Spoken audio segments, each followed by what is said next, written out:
Beleza, moçada, voltamos então, dando sequência aqui para o portal Silvio Sandi, terceiro bloco dessa nossa aula de número 8, aula importantíssima, pois é onde a gente está começando a falar então sobre diagrama de fluxo de caixa, movimentação de capitais no fluxo de caixa, equivalência de capitais, valor presente líquido, taxa interna de retorno. Pois é, muita coisa importante para a gente trabalhar. Dentro desse bloco, vamos começar a falar um pouquinho então sobre o processo de equivalência de capitais, número muito grande de questões que aparecem por aí envolvendo essa ideia. Então acompanhe comigo aí. Olha só, questão de equivalência de capitais, a gente tem primeiro aqui uma definição. Dois ou mais capitais resgatáveis em datas distintas serão equivalentes se, levados para uma mesma data focal, a uma mesma taxa de juros, resultarem em valores iguais. Então aqui eu vou dar um exemplo simples para vocês, tá? Do que seriam capitais equivalentes dentro da matemática financeira. Suponhamos que eu diga para vocês o seguinte, olha, eu tenho uma prestação para pagar numa loja de R$110 daqui a um mês, certo? E suponhamos que você tenha que pagar uma prestação nessa loja no valor de R$121, só que daqui a 2 meses. E suponhamos que esteja combinado o seguinte, olha, a taxa de juros que nós cobramos aqui na loja é de 10% ao mês. A taxa de juros é de 10% ao mês. E aí, tanto eu, que tenho essa parcela para pagar daqui a um mês, quanto você que tem essa parcela para pagar daqui a 2 meses, nós dois queremos pagar essas parcelas antecipadamente. Então, eu quero pagar essa minha parcela que vem só daqui a um mês, hoje, ou seja, na data zero. E você, que está com essa parcela para pagar de R$121 daqui a 2 meses, quer pagar essa parcela antes também. Então aqui, bem, claro que na prática, primeiro, que na prática nem sempre todas as instituições, dependendo da situação, te dão esse desconto, certo? E segundo, que nem sempre a taxa de desconto é a mesma taxa do que seria o cobrado de juros, vamos dizer assim, né? Porque na prática a gente tem às vezes o seguinte, olha, se atrasar é 10% de juros, mas se antecipar é 1% que a gente dá de desconto, alguma coisa assim, né? Mas aqui suponhamos então que a taxa estabelecida fosse de 10%, tanto para capitalização, tanto para pagamento de juros, quanto para desconto. Então, vamos proceder. Imaginando que aqui, por exemplo, a gente esteja trabalhando com o regime de juros compostos, ok? Vamos deixar tudo organizadinho aqui. Bem, então a questão é o seguinte, se eu quero pagar antes, por tudo que a gente já viu dentro do nosso módulo de descontos, e por tudo que a gente viu até agora nesse nosso encontro, a gente sabe que se eu quero pagar antes, eu vou ter que antecipar essa parcela, e antecipando essa parcela, ela naturalmente vai ter que se transformar num valor menor, certo? E esse 121 também vai ter que ser trazido para a data zero, só que naturalmente na data zero ele vai valer menos. Eu tenho direito a pagar menos. Quando eu viro e falo que eu vou pagar menos, é como se eu fosse retirar daqui, olha, dessa parcela de 110, os juros. É como se eu tivesse que deixar de pagar juros por um mês. E é como se aqui, olha, nessa parcela de 121, eu tivesse que deixar de pagar juros por 2 meses. Então a gente vai proceder à operação de desconto. O combinado não é que aqui a gente vai trabalhar com regime de juros compostos? Então é como se eu estivesse dividindo por 1 mais a taxa elevada ao tempo. O combinado é esse. Quando eu pego de uma data presente e levo para uma data futura, eu multiplico por 1 mais a taxa elevada ao tempo. Quando eu pego de uma data futura e trago para uma data presente, eu divido por 1 mais a taxa elevada ao tempo. Não é isso que a gente combinou? Pois bem, então aqui o que vai acontecer? Vou pegar esse 110 e vou trazer esse 110 para uma data anterior. Vou pegar o 110 e vou dividir por 1 mais a taxa, que é de 10%, elevado ao tempo, ou seja, elevado a 1. Logo, eu vou ter então 110 dividido por 1,1 e o 110 dividido por 1,1 vai ter que dar quanto? Vai ter que dar 100. Pego o 121 e vai fazer o mesmo processo. Só que aí eu vou ter que pegar o 121 e vou ter que dividir o 121 por 1 mais a taxa, que é 10%. Só que ao invés de elevar a 1, eu vou ter que elevar a 2. 121 dividido por 1 mais a taxa elevado a 2, porque eu estou antecipando esse 121 por 2 períodos. 121 eu teria que dividir então por 1,21, que é o resultado de 1,1 ao quadrado. E aí, 121 dividido por 1,21 vai ter que dar os mesmos R$100. O que a gente conclui do ponto de vista da matemática financeira, então? A gente conclui que esses dois capitais, o capital de R$ 110 e o capital de R$ 121, eles são dois capitais equivalentes. Por quê? Aparentemente, a gente fica com a sensação do seguinte, poxa, mas a minha dívida é menor, é uma dívida de 110, a sua dívida é maior, é uma dívida de 121. Ora, isso depende do momento. Se eu realmente deixasse para pagar daqui a 2 meses, eu pagaria mais. Eu pagaria R$ 121, enquanto você daqui a um mês pagaria 110. Agora, se nós formos pagar isso hoje a gente entende que esses dois capitais acabariam sendo equivalentes. Tá aqui, olha. 2 ou mais capitais, reparem, resgatáveis em datas distintas, que é o que acontece aqui, olha, eu tenho um capital para a data 1, um outro capital para a data 2. Então, eu tenho dois capitais em datas distintas. Eles são equivalentes, pois foram levados para uma mesma data focal. Qual foi a data focal comum? A data 0. Fundamental destacar o que está em negrito aí para vocês, olha, há uma mesma taxa de juros, eles só vão ser equivalentes se eles forem levados para uma mesma data com uma mesma taxa de juros e resultarem em valores iguais, que foi todo o processo que aconteceu aqui. Eu tinha dois capitais em datas diferentes, peguei e levei esses capitais para uma mesma data, que foi a data 0, usando a mesma taxa, que foi a taxa de 10%, e eles apresentaram o mesmo resultado na data 0, que foi o valor de R$ 100. Então, apesar de aparentemente a gente ficar com aquela sensação do tipo, não, peraí, são valores diferentes, são capitais diferentes? Não, levados para uma mesma data, a gente entende que na data 0 eles acabam sendo capitais equivalentes, ok? Aqui eu trabalhei com uma operação, então, que foi a de desconto. Vamos só dar nome aqui aos elementos para a gente ir relembrando algumas situações. Eu trabalhei, então, com a operação de desconto, porque eu peguei um valor que estava numa data futura e joguei para uma data anterior. Quando eu falo de desconto, gente, vocês nunca vão poder perder a ideia de que existem dois modelos de desconto dentro de cada regime de juros. Existem os descontos racionais e existem os descontos comerciais. O que eu bati tanto na tecla com vocês nos nossos dois últimos encontros? Que os descontos racionais são os descontos justificados pela matemática financeira. Esse fator que eu estou usando aqui para o regime de juros compostos, o 1 mais I elevado a t, é o fator oficial dos juros compostos. Então, esse processo que eu fiz de desconto aqui é um processo de desconto racional composto, que é o que a gente acaba utilizando realmente na maioria das vezes. Nessas situações envolvendo movimentação de caixa, olha, eu vou te falar que eu não me lembro, sinceramente, de ter trabalhado com situações em que a gente tivesse que proceder com um desconto comercial composto. Na ideia de levar e trazer, a gente sempre trabalha com a ideia do desconto, na verdade, né, com a ideia de você trazer de uma data futura para uma data anterior, a gente trabalha com a ideia do desconto racional composto.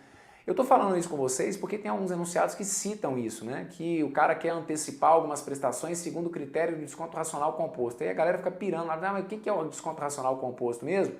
É esse processo que a gente já está acostumado aqui, de pegar o que está depois, trazer para o que está antes, dividindo, só que dividindo pelo fator 1 mais I elevado a t, que é o desconto oficial, que é o fator oficial na matemática financeira para o regime de juros compostos, ok?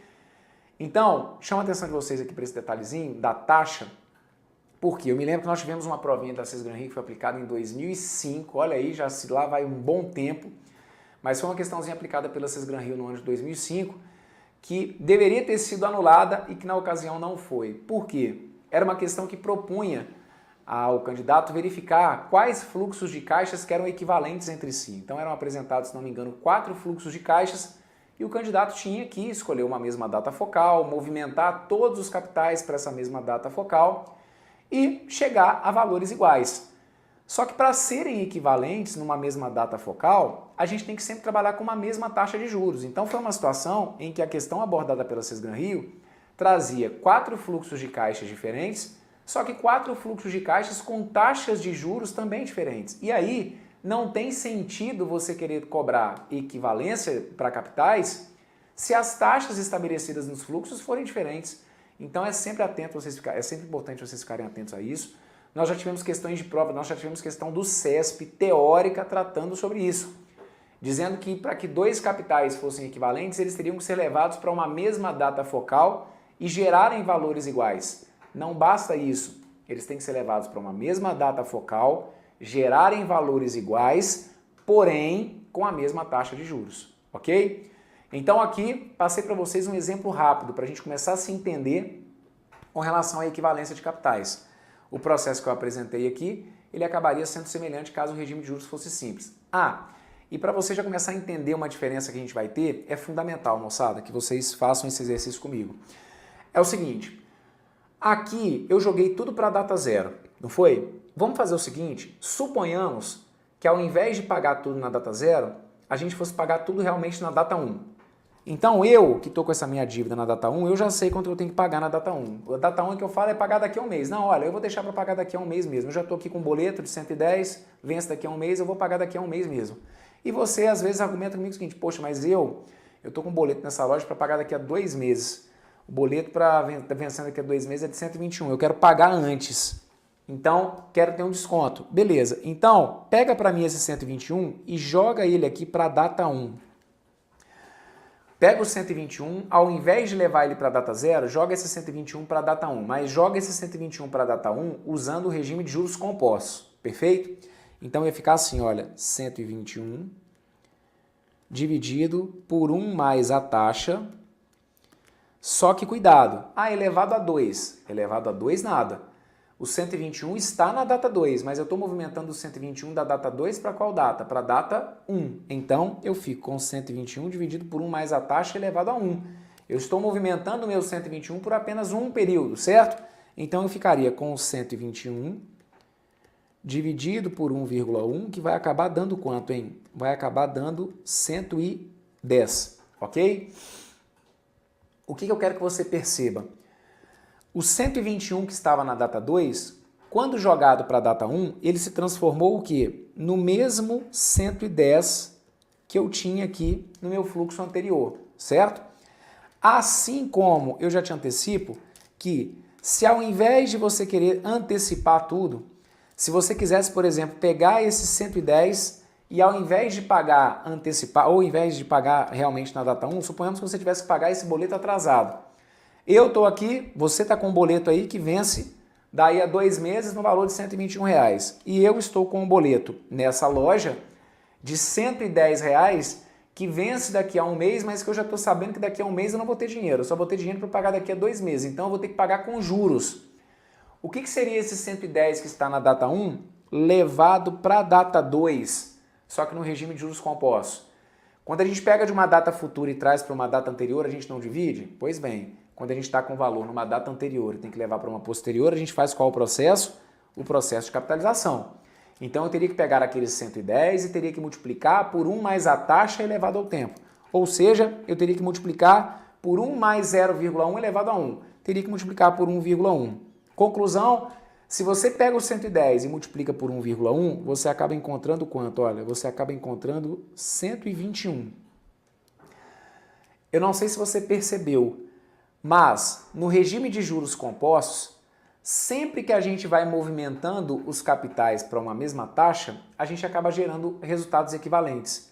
Vocês perceberam? Olha, a gente pegou o 110 que estava na data 1 e o 121 que estava na data 2 e jogou para a data 0. Na data 0, os dois capitais ficaram iguais a quanto? Ficaram iguais a 100. Então foi de onde a gente viu que eles eram capitais equivalentes. Aí eu fiz o teste com vocês, olha, ao invés de jogar tudo para a data 0, pega só o 121 e joga ele para a data 1, porque o 110 já está na data 1. Pega o 121 agora e joga ele para a data 1. Quando você jogou o 121 para a data 1, o que aconteceu? Você acabou gerando aqui o 110, certo? Então, de novo, nós mantivemos a equivalência.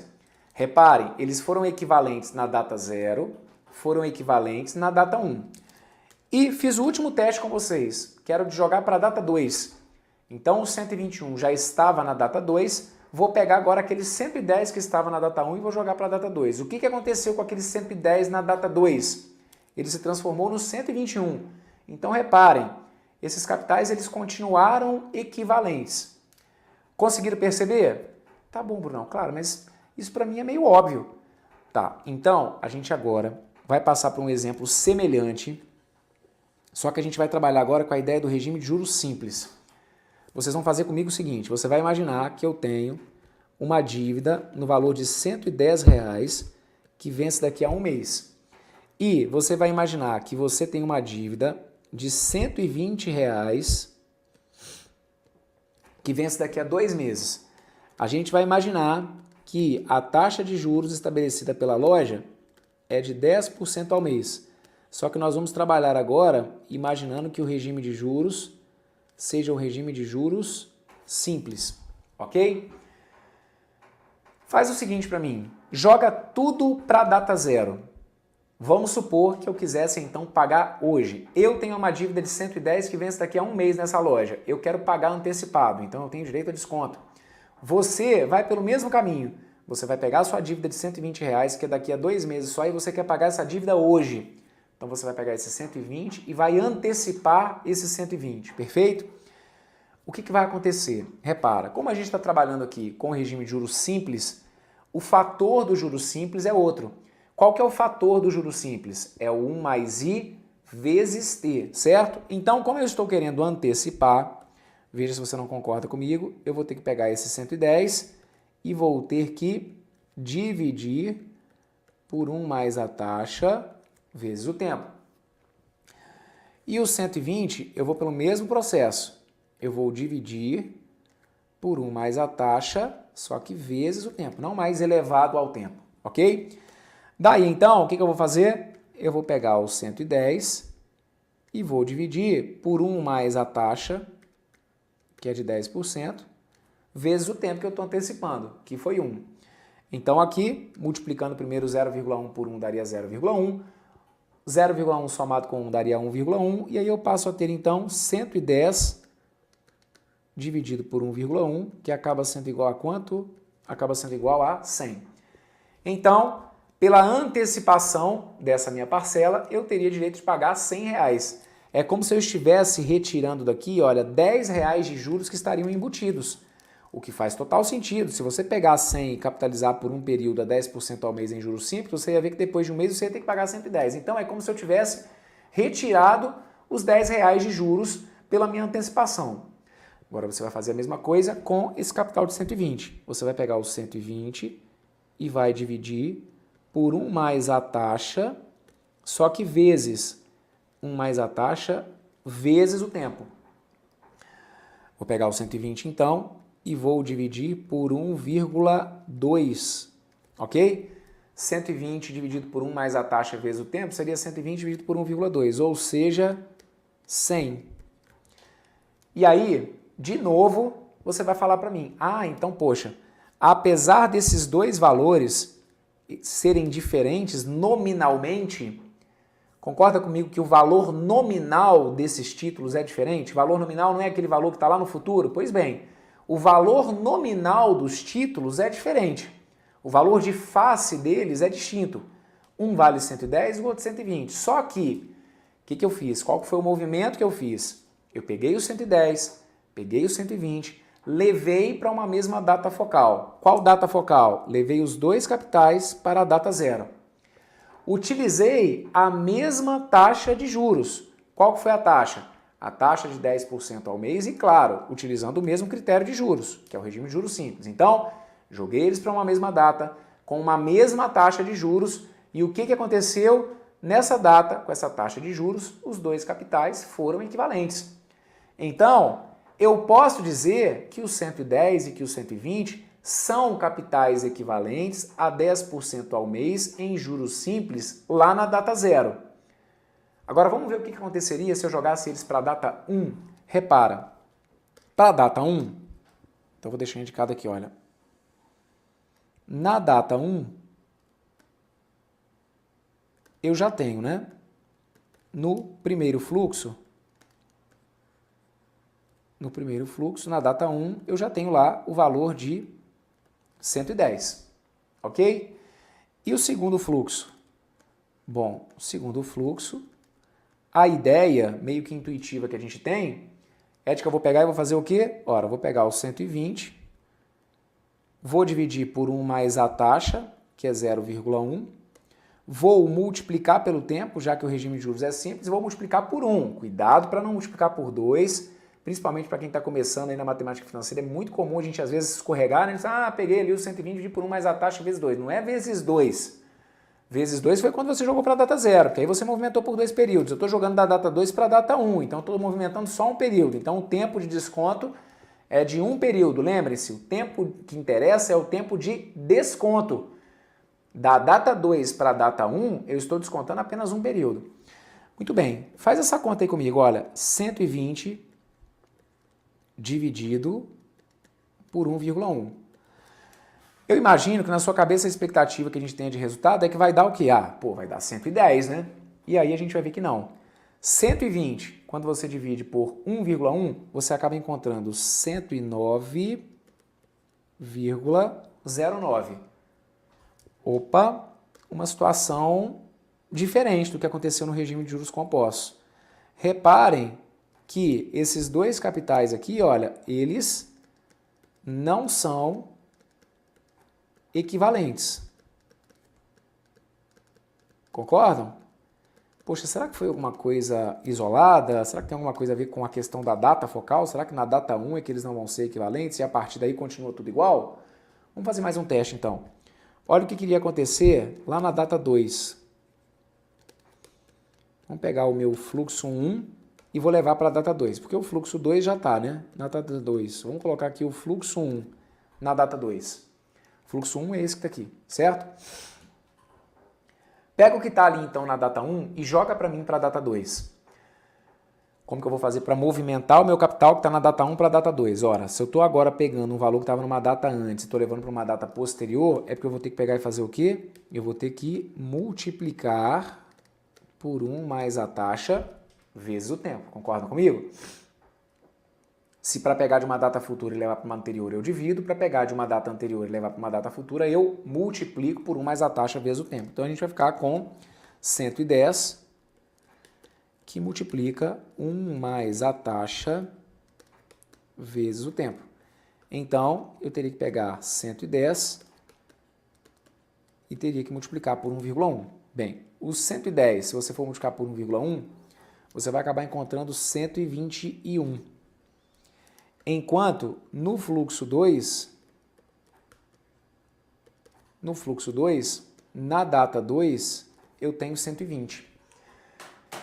Conclusão, você vai reparar de novo que esses dois fluxos aqui, eles não são equivalentes. Não são equivalentes. Muito bem. Isso daqui, essa ideia é uma ideia importantíssima. É por isso que eu estou abrindo e explicando para você enxergar, porque senão você não acredita em mim. O que eu preciso que você perceba é o seguinte: em juros compostos, a partir do momento que você detecta a equivalência numa determinada data, você pode ter certeza que para qualquer outra data a equivalência vai se manter. Foi exatamente o que aconteceu nesse meu exemplo aqui. Como que eu comecei a minha brincadeira? Pegando aquele 110 que estava na data 1, o 121 que estava na data 2, pedi para você a juros compostos de 10% ao mês, pedi para você jogar tudo para a data 0. Na data 0 nós vimos que o fluxo 1 daria 100, o fluxo 2 também daria 100. Então, em juros compostos, eu provei para vocês que esses dois capitais eram equivalentes em qual data? Na data 0. A partir daí, eu fiz um teste rápido com vocês. Falei assim, olha, pega agora aquele 121 que está na data 2 e joga o 121 para a data 1. O que aconteceu? Quando eu joguei o 121 para a data 1, o cálculo está até aqui ainda. Olha, o 121 na data 1 acabou gerando quem? O mesmo 110. Então você vai reparar que eles continuaram equivalentes também na data 1. E fiz o último teste. Falei assim, olha, pega o 110 e joga para a data 2. Jogando o 110 para a data 2, nós vimos que nós teríamos que capitalizar. E aí, no final das contas, aumentar 10% ali seria uma multiplicação por 1,1 que gerou 121. Ou seja, no fluxo 1, eu tive o mesmo capital que eu tive no fluxo 2. Conclusão, eles foram equivalentes também na data 2. E assim aconteceria se eu levasse esses fluxos para a data 3. Ah, mas não tem sentido levar para a data 3. Olha, como que não tem? Eu estou com uma dívida daqui a um mês, pode ser que eu tenha que pagar ela atrasada, com atraso de 2 meses. Eu estou com uma dívida que vence daqui a 2 meses, pode ser que eu tenha que atrasá-la em um mês, pagando na data 3. Então, se você jogasse para a data 3, Só que aí, levando para uma data futura, vocês teriam que multiplicar, certo? Pelo fator de juros compostos. Jogando para a data 3, vocês iriam perceber que esses fluxos também seriam equivalentes. Então, em juros compostos, quando eu detecto a equivalência numa determinada data focal, o que eu preciso que você entenda é que essa equivalência vai se manter agora para qualquer outra data. O que a gente vai dizer é que a equivalência de capitais em juros compostos, ela independe da data focal. Agora, já no regime de juros simples, o buraco foi um pouquinho mais embaixo. Vou deixar indicado aqui para vocês, então, esse exemplo que eu utilizei para tratar com vocês da propriedade que, na verdade, não existe para a equivalência de capitais em juros simples. Nós dissemos que esses dois capitais de 110, de 120, eles são equivalentes em juros simples? Sim, nós tivemos um momento em que eles foram equivalentes, só que aí a minha fala tem que ser direcionada. 110 e 120 são capitais equivalentes em juros simples com taxa de 10% ao mês na data zero. Ponto final. Eu não posso, em juros simples, simplesmente falar o seguinte, os 110 e os 120 são capitais equivalentes. Eu tenho que te direcionar onde que está a equivalência em juros simples. Em juros simples, nesse caso, a equivalência aconteceu na data zero. Por quê? Porque na data 1 e na data 2, eu te provei que a gente gera valores diferentes. E isso sempre vai acontecer em juros simples.